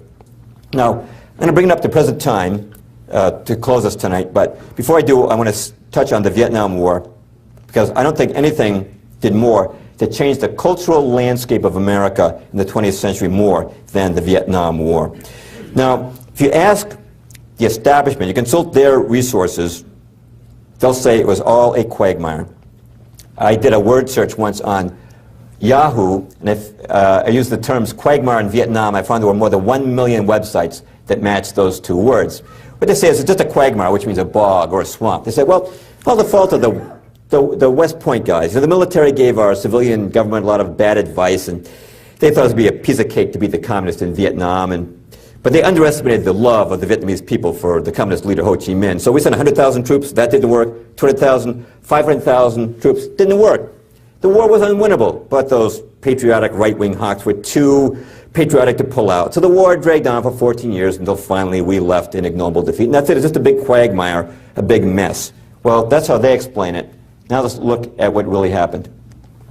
The first key to understanding Vietnam, I think, is to give it some context. Now, in World War II, we fought a two-front war in Europe and Asia. Let's give credit. We're not up against any wimps. The Germans and the Japanese had tough armies, tough air forces, and tough navies, yet we defeated those two empires in 3.5 years with the help of our allies. But in Vietnam, we fought a tiny country for 14 years and couldn't win. Why was that? Well, in 1968, a group of retired military officers published an article in which they pointed out that the Vietnam War could be won in a few months. How to do it? Well, first of all, they pointed out that 90% of North Vietnam's supplies were coming through the port of Haiphong. They said, why aren't we blockading this port if we're serious about winning the war? Now, the supplies were coming down the Ho Chi Minh Trail to the south, and President Johnson was periodically bombing the trail, but the Vietnamese just pulled off the trail and waited till the bombs had been dropped and went back on. These officers pointed out that the trail needed to be blocked with troops. Furthermore, the American Secretary of Defense, Robert McNamara, a member of the Council on Foreign Relations, was only allowing the Air Force to bomb 6% of the strategic targets it wanted to hit. 94% were denied by him. By the way, when he left the Defense Department, became president of the World Bank. Nice club these guys are in. But the worst thing was probably the rules of engagement, which were not declassified until 1985 when they took up 26 pages of fine print in the Congressional Record. According to the rules of engagement, you could not bomb an enemy fighter plane on the ground. You had to wait until it was up in the air and showing hostile intent. You couldn't shoot at the enemy first. You had to let him shoot at you first. You couldn't bomb a missile-to-air surface launch site. You had to wait until it was fully operational. Now, suppose we'd fought like that in World War II. Let's go back for a moment to the jaunty days of the Royal Air Force. Let's say the RAF is flying over Germany, and one of the pilots says, "A wing commander, there appear to be about 50 Messerschmitt fighters on the airfield below us, sir. Shall we commence a strike, sir?" And the wing commander says, "I know, chaps. Wouldn't be cricket, you know. Got to give those Jerrys a fair warning first. Let them get up in the air first, I say. Let them take the first shot at us, I say. You know, Mr. Churchill's given us the strictest orders. We're to fight this war in a most sporting manner. We're to let these German chaps know they're dealing with real gentlemen from Oxford and Cambridge. Come on, do we fight World War II like that? No. If we had fought World War II under the same regulations we fought in Vietnam, we would have lost World War II. So, question is, who was responsible for this mess? Establishment wants you to think it's the West Point guys. Not true. When did President Kennedy first commit to sending combat troops to Vietnam? It was October of 1961 on the advice of this man, Walt Rostow, an older picture of him. Rostow of the State Department and Council on Foreign Relations had just returned from Vietnam on a fact-finding mission. It was on his advice that Kennedy sent those 10,000 troops. So you might think, well, Jim, obviously this guy, Rostow, was a great anti-communist, or he never would have given Kennedy that advice. To the contrary, two of his aunts were members of the U.S. Communist Party. His father had been a Marxist revolutionary in Russia. His brother, Eugene Debs Rostow, was named for the Socialist Party worker leader, Eugene Debs. During the Eisenhower administration in the 50s, he tried 3 times to get into the State Department. Each time was rejected as a security risk. The only way the Kennedy administration was able to get Rostow into the State Department was by firing the head of security for the State Department, Otto Otepka. An entire book has been written on that subject, The Ordeal of Otto Otepka, by a friend of mine, the late, great William J. Gill. But you might think, well, okay, Jim, he wasn't such a big anti-communist maybe, but I bet he was a great nationalist patriot. To the contrary, here's what he wrote 1 year before giving Kennedy this advice. "It is a legitimate American national objective to see removed from all nations, including the United States, the right to use substantial military force to pursue their own interests. Since this right is the root of national sovereignty, it is therefore in American interest to see an end to nationhood, as it has been historically defined. An end to nationhood." That's a classic Council on Foreign Relations prescription for American policy. Now, remember before we said the Tonkin Gulf Resolution was written before the Tonkin Gulf Incident? Who wrote it? It was the Assistant Secretary of State for Far Eastern Affairs, William P. Bundy, member of the Council on Foreign Relations. So you might think, well, this Bundy guy must have been a great anti-communist if he wrote the Tonkin Gulf Resolution. Hey, you know what Bundy was doing back in the 50s? He was head of the Alger Hiss Defense Fund, the notorious Soviet spy. I know that Hiss denied the charges, but now the recently released FBI's Venona tapes have shown beyond a shadow of a doubt that he was in fact a Soviet agent. Those self-respecting anti-communists would have a defense fund for a communist spy. So you might think, well, maybe he wasn't such an anti-communist, but I bet he was a patriot. I bet he went skipping down the street singing Yankee Doodle Dandy. Not quite. When he left the State Department, David Rockefeller appointed him editor of Foreign Affairs, this nation's #1 journal, calling for an end to American sovereignty. One more thing about Vietnam, though. What caused President Johnson to escalate the war? Why did he suddenly start sending hundreds of thousands of troops in 1965? The reason is he had a secret meeting with a secret clique of advisors called the Wise Men, 14 senior policy advisors, 12 of whom were members of the Council on Foreign Relations. And Mr. Perloff, I think we just heard some more conspiracy gobbledygook. I don't believe there was any such meeting. If you don't believe it, you need to read the book, The Wise Men, by Isaacson and Thomas, members of the CFR. And this book is, by the way, not condemning them. It's glorifying them. Who was the leader of the Wise Men? It was Dean Acheson. It was Acheson who was most vocal in insisting to Johnson that he must escalate the war in Vietnam. So you'll think, well, Jim, obviously then, he must have been motivated by anti-communism. To the contrary. You know what he was doing back in the 1920s? Joseph Stalin, this is before we even recognized the Bolshevik regime. Joseph Stalin picked a young New York attorney to represent Bolshevik interests in America. He picked Dean Acheson. Now some people would say, well, Jim, I'm sure there's an easy explanation for that. You know, probably Stalin didn't know who to get for an attorney, so he just flipped over the Manhattan Yellow Pages, and he closed his eyes, and he put his finger down, and it just happened to come down on Dean Acheson's name. After World War II, the communist regime, the new communist regime in Poland was having trouble getting U.S. recognition.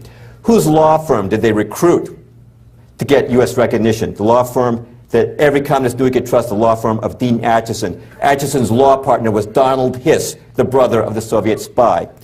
When Acheson was in the State Department, he surrounded himself with 14 members of the U.S. Communist Party.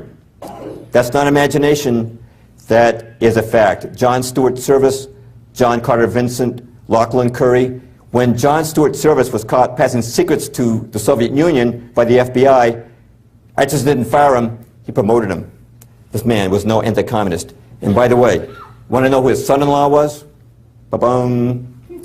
See, it's a very small clique of men who actually got us into Vietnam. And when you realize that the CFR clique that got us into Vietnam wrote the rules of engagement that made it impossible to win in Vietnam, you realize that what happened in Vietnam was not a quagmire or an accident.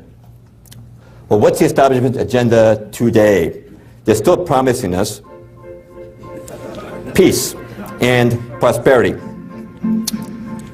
How are we going to get that? Well, the prosperity, they say, will come through multinational trade agreements, and the peace will come through their war on terror. Now, let's do these individually.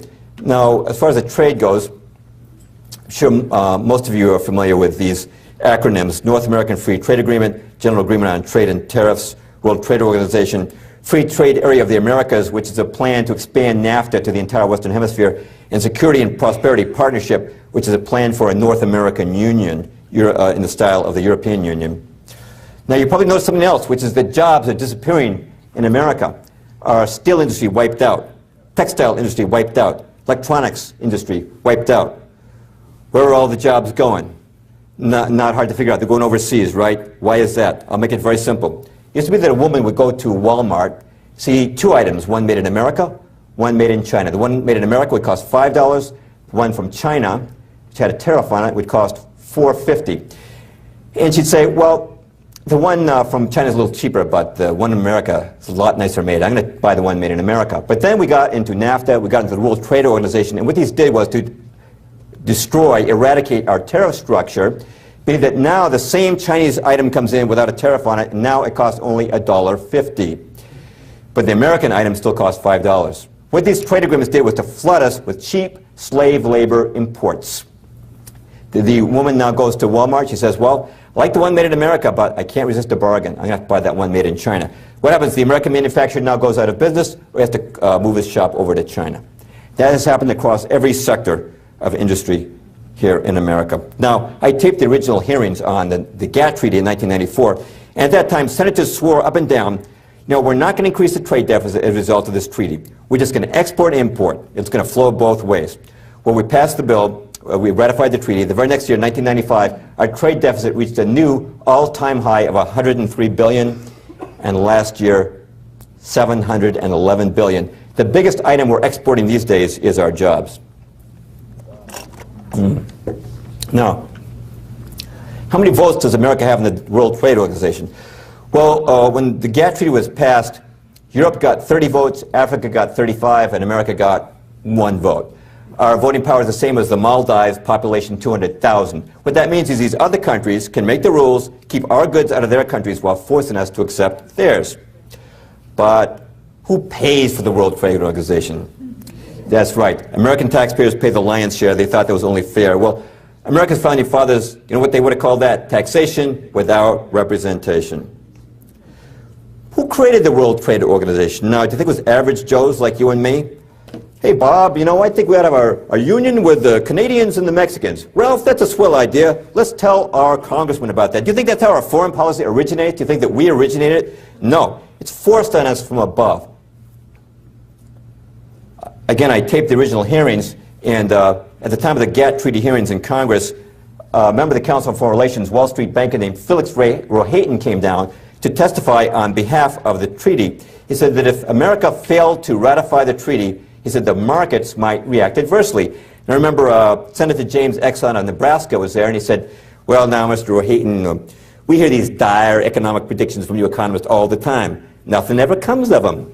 Nothing ever comes of them, huh? That very same day, Alan Greenspan raised short-term interest rates 0.75%, a whopping increase which no one was expecting. As a result, the stock market started to plunge, and it tumbled for 4 straight days until finally, with everybody getting nervous, Bob Dole raced over to the White House, stood shoulder to shoulder with President Clinton, and said that the Congress would provide bipartisan support for the GATT Treaty, and it was passed, and the very next day the stock market went back up. Senator Ernest Hollings, who chaired those hearings on the GATT Treaty, was very outspoken. Here's what he said on the floor of the Senate. They, referring to multinational corporations and banks, have got the Council on Foreign Relations up there in New York. If you ever run for president, they'll invite you. You can get out, you can get their contributions, you can get their support. I've been there, I know what I'm talking about. But that is what our friend David Rockefeller and all that got that steam together. It's not about jobs, it's about money. Well, they're getting rich and we're losing jobs. They're debilitating and destroying us. Well, I would take it even a step further than what Senator Hollings said. It's about more than money. It's about restructuring North America. What is the purpose of these international trade accords? Henry Kissinger, believe it, he's one of the big shots of the Council on Foreign Relations, said NAFTA will represent the most creative step towards a new world order taken by any group of countries since the end of the Cold War. And David Rockefeller, speaking of NAFTA, said, everything is in place after 500 years to build a true new world in the Western Hemisphere. Now, this next man, Andrew Redding, you probably heard of, but the way he says this does much to elucidate what their plan is. NAFTA will signal the formation, however tentatively, of a new political unit, North America. With economic integration will come political integration. By whatever name, this is an incipient form of international government. Following the lead of the Europeans, North Americans should begin considering formation of a continental parliament. See what he's saying there? How economic consolidation will lead to political? Same thing happened in Europe. They started out with a common market, right? And they told Europeans, all we want to do is create prosperity. We just want to knock down the tariffs and have free trade. But guess what? Then they said, look, with all this trade going on, we need some common laws to regulate it. So they came up with the European Parliament. Now they've got the European Union. Now you've got your euro. Now your sovereignty is going down the drain. Same thing is planned for America. Now how about the war on terror? We're all against terrorism, but many of us are concerned that the war on terror has given our government unprecedented powers to spy on its own citizens. And where did the Department of Homeland Security come? A lot of people think it was invented after 9/11. It actually came before 9/11. It was recommended by the U.S. Commission on National Security, a 12-person task force, 9 of whose members were members of the Council on Foreign Relations. And what they recommended was what they called a National Homeland Security Agency, the exact words used by President Bush after 9/11. One question we really have is, who's going to be ultimately defined as a terrorist? Now, one answer to that comes from Anna Quindlen. She's a columnist for Newsweek. After 9/11, she published a column called The Terrorist Here at Home. And who do you think she was talking about when she said the terrorist here at home? Pro-life movement. Here's what she wrote. She said, there's no real ideological difference between these people, the pro-life movement, and the people who flew planes into the World Trade Center. One of the leaders of Operation Rescue once sent his followers a letter that concluded, return to the training so that God may use you. Sound familiar? What's Quinlan saying here? That the pro-life people should be classified as terrorists. Now, if that happened under Homeland Security, they could lose their websites, have their assets frozen, be prosecuted without due process, right? Now, there's a connection between the trade agreements and the war on terror. Yes, they're both being used to advocate consolidating the North American countries into one union. Robert Pastor of the Council on Foreign Relations wrote this in Foreign Affairs about security. He said, security fears serve as a catalyst for deeper integration. That will require new structures to assure mutual security. The Department of Homeland Security should expand its mission to include continental security, a shift best achieved by incorporating Mexican and Canadian perspectives and personnel into its design and operation. And so it's coming now, the Security and Prosperity Partnership of North America. Most people don't know it, but President Bush has already signed the agreement with President Fox of Mexico and Prime Minister Martin of Canada to begin the process of unionizing, creating a union with Canada and Mexico. And this was missed completely by the mass media, except for Lou Dobbs of CNN, who said this about the new agreement. He said, President Bush signed a formal agreement that will end the United States as we know it. And he took the step without approval from either the U.S. Congress or the people of the United States. We are not writing our own foreign policy. Now, by the way, are these regional blocs like the European Union and Security and Prosperity Partnership, are they ends in themselves? No. They're just stepping stones towards world government, which is world tyranny. Joseph Stalin, the dictator of the Soviet Union, understood this principle. Here's what he wrote. Populations will more readily abandon their national loyalties to a vague regional loyalty than they will for a world authority. Later, the regionals can be brought all the way into a single world dictatorship. And to hear it from the Council on Foreign Relations, Zbigniew Brzezinski said this, we cannot leap into world government in one quick step. The precondition for genuine globalization is progressive regionalization. And that pretty much completes my talk, except I want to touch on one more thing. I'm going to become my own critic again. Mr. Perloff, I've been listening to you talk here all night, and some of the things you say are a little bit interesting. But you know what, Mr. Perloff?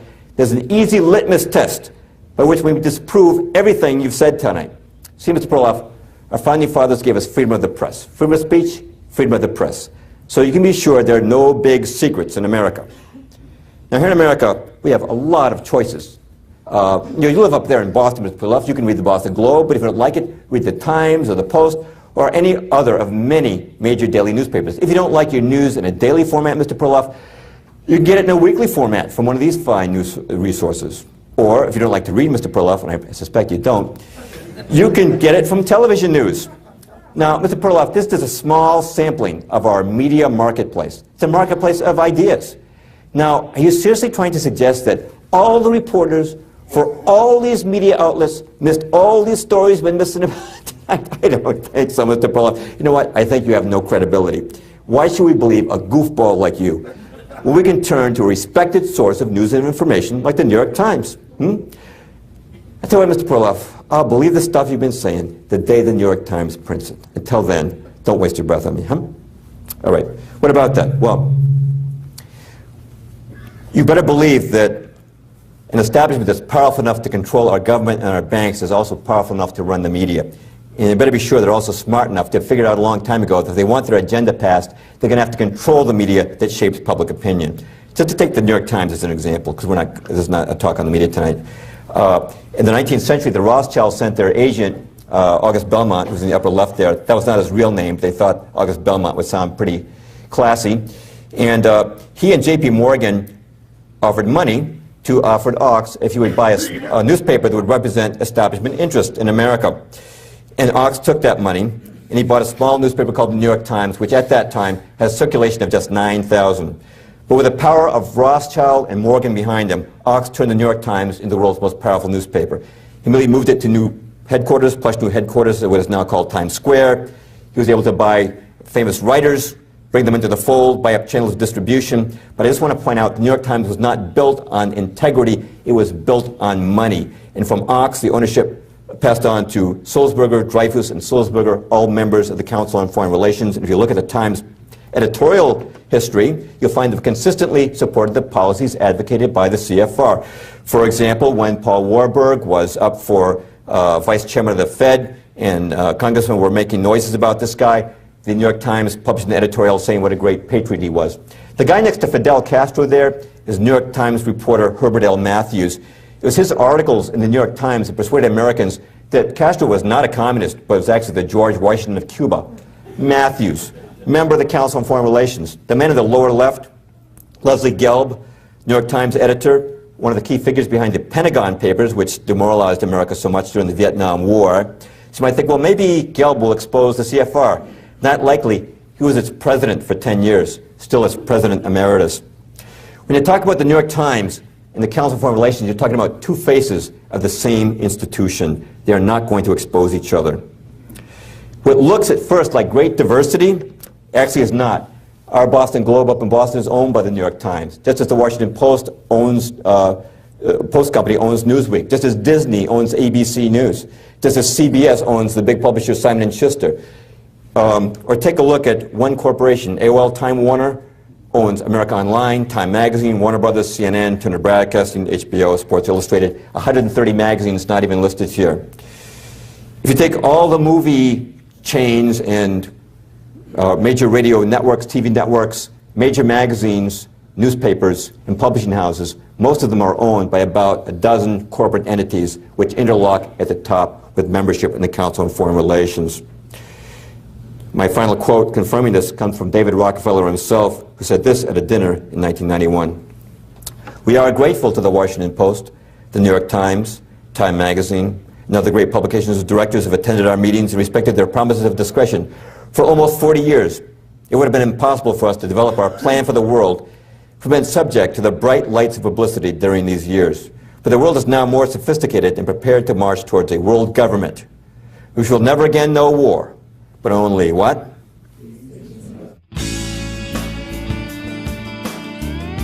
Well, that does conclude my presentation. I do want to encourage you, if you're not already subscribing to the New American, if you're dependent on the Times and Time Magazine, to step outside the box, see what else is out there. It's already been mentioned, my book, Shadows of Power. We do have a few copies in stock tonight.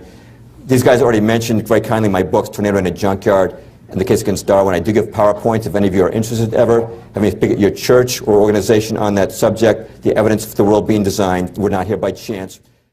Thank you. I also found that significant testimony was left out of the Commission's report. So Kimmel and Short did something that's very unusual for an officer to ask for. They requested that they be court-martialed. But President Roosevelt refused. He said, no, no court-martials for these men. I've already relieved them of their duties. We're at war now. What good could come of a court-martial? But Kimmel and Short kept pressing their case, and Congress did too. They also wanted court-martials. And finally, in 1944, Congress mandated that the hearings take place. Members of Congress said, hey, we're obviously winning the war now. What's the big deal about letting these two guys have their day in court?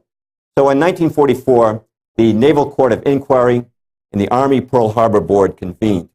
Now, at these two proceedings, the attorneys for Kimmel and Short presented undeniable evidence that Washington had complete foreknowledge of the attack, but denied that information to the two commanders.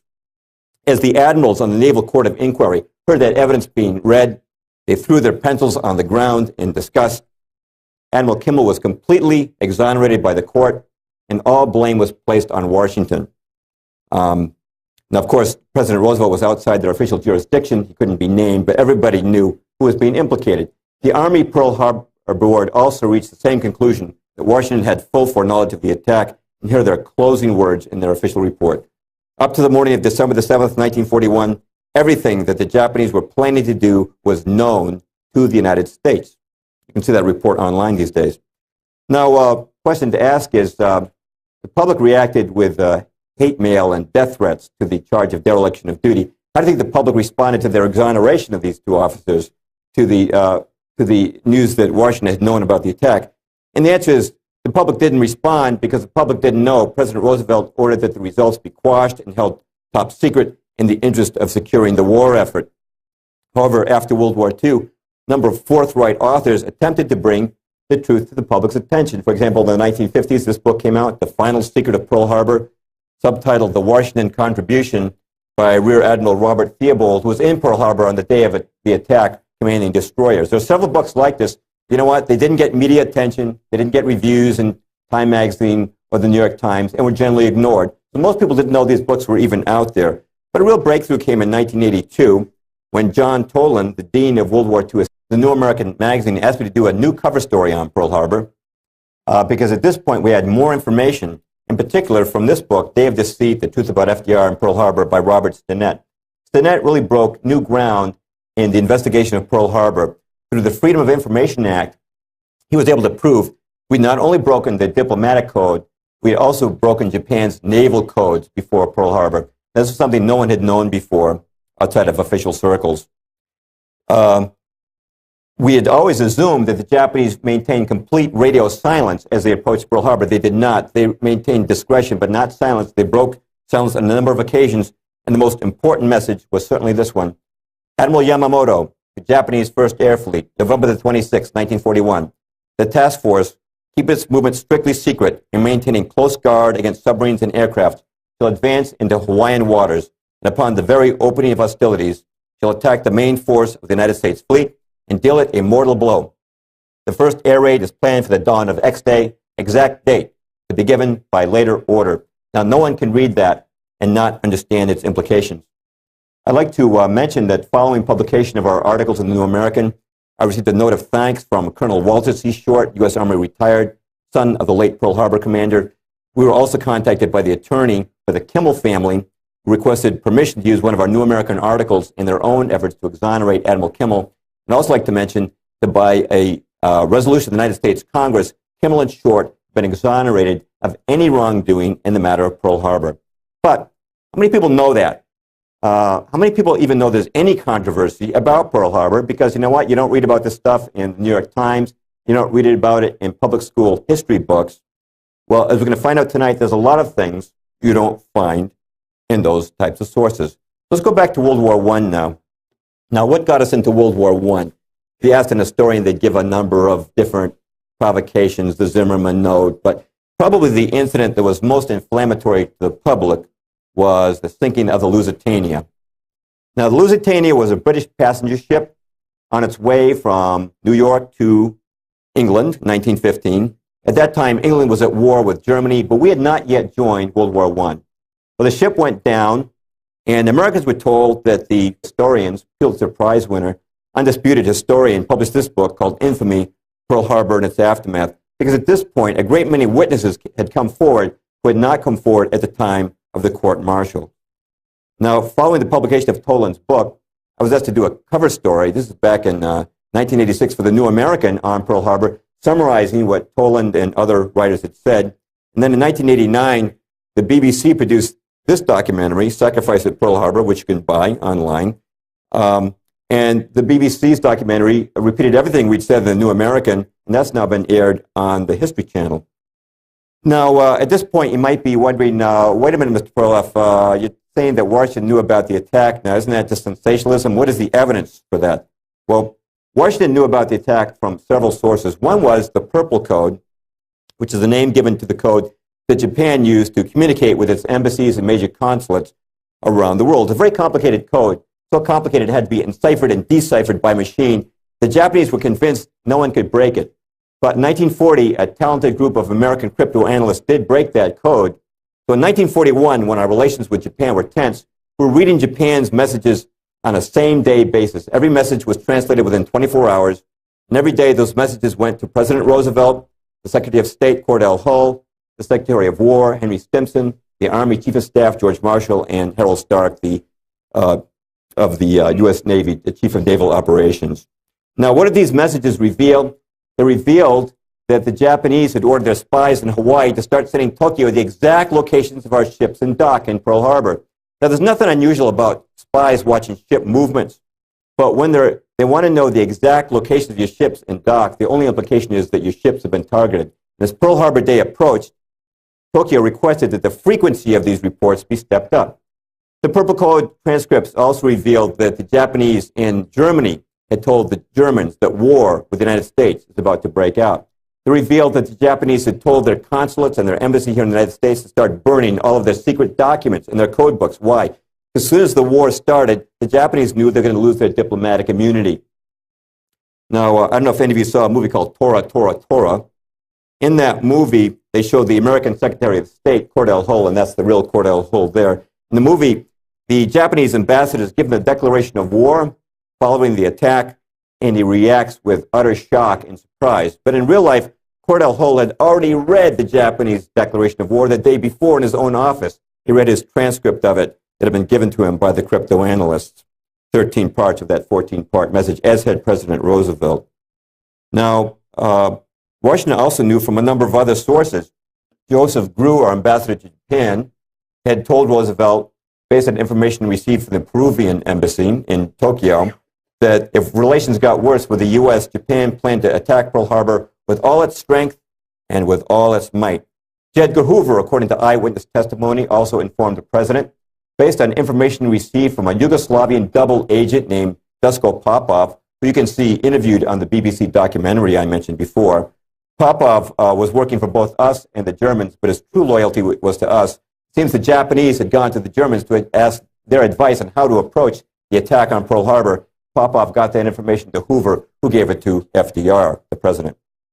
Brigadier General Elliot Thorpe was a U.S. military observer in Java, which was at that time under the control of the Dutch. Now, the Dutch had also broken Japan's diplomatic codes, had learned of the Pearl Harbor attack, and warned General Thorpe. General Thorpe thought this was so serious, he sent a total of 4 warnings to Washington until finally General Marshall's office told him, send no further warnings concerning Pearl Harbor. And you can see General Thorpe interviewed on the BBC documentary, Sacrifice at Pearl Harbor. Colonel F.G.L. Weigerman was the Dutch military attaché in Washington. He has testified that he personally warned General Marshall of the attack. And Senator Guy Gillette and Congressman Martin Dies both independently received warnings of the attack.